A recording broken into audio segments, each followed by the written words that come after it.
everybody, welcome to Gluten-free for All TV. Today I'm going to show you how to make your very own gluten-free creamy Caesar salad dressing. I know that many store-bought versions contain gluten, so it's great to have this recipe on hand so you can enjoy Caesar salad at home. Although many Caesar salad dressing recipes call for using raw eggs, this one calls for using coddled eggs.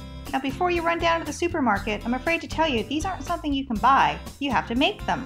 How do you make coddled eggs? Well, it's easy and I'll show you how.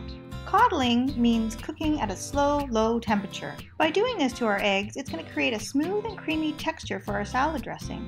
Start with a pot of room temperature water. Add your eggs until they're completely immersed and then turn the heat on to about medium-high. For this particular recipe, we need 3 large, fresh, organic, or free-range eggs. We're going to cook these nice and slowly just until we start to see some tiny bubbles form in the pot. Once you see those bubbles, it's time to get these eggs out into a cold ice bath and set aside. Once they're cool enough to handle, we need to separate the whites from the yolks. The whites of your eggs should be partially cooked, but still runny. Carefully separate the whites from the yolks into separate bowls. You can use the yolks for another recipe, we just need the whites for the salad dressing. Because your eggs will be partially cooked, make sure you don't miss out on any of the extra white egg that might be stuck on the inside of the shells. You want to make sure you get out all the eggy goodness. Pull out your blender and let's start working on the rest of the dressing ingredients. First off, you need to juice 1 large lemon, or 2 small lemons, whichever you have on hand. Peel and roughly chop 3 to 4 garlic cloves. Feel free to throw in an extra clove if you like your dressing garlicky.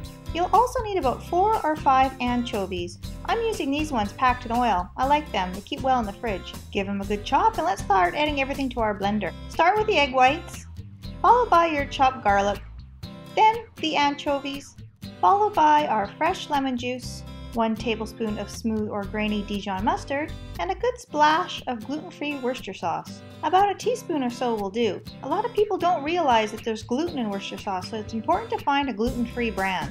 Finally, let's season this really well with some salt and pepper. Make sure you put the lid on your blender and give it a good blitz for about a minute or so. We want to get everything really well blended together. Our next key ingredient is a really good quality extra virgin olive oil. We need about 3/4 of a cup.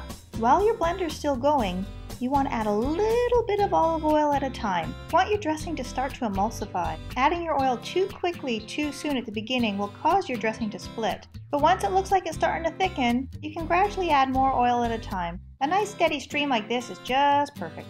Once we've added all our oil, blitz on high for about a minute and a half until you get a nice, thick, rich dressing. Give it a taste and adjust the seasoning as you see fit. You may want to add a little bit more lemon juice or a little bit more salt and pepper. It all depends on your taste. Because this recipe uses fresh eggs, you want to use this dressing the same day. Cover, keep it in the fridge, toss with romaine lettuce, some Parmesan cheese, some bacon bits, and don't forget your gluten-free croutons. If you like that video and want to see more, be sure to like, subscribe, and share it with your friends. Thanks for watching.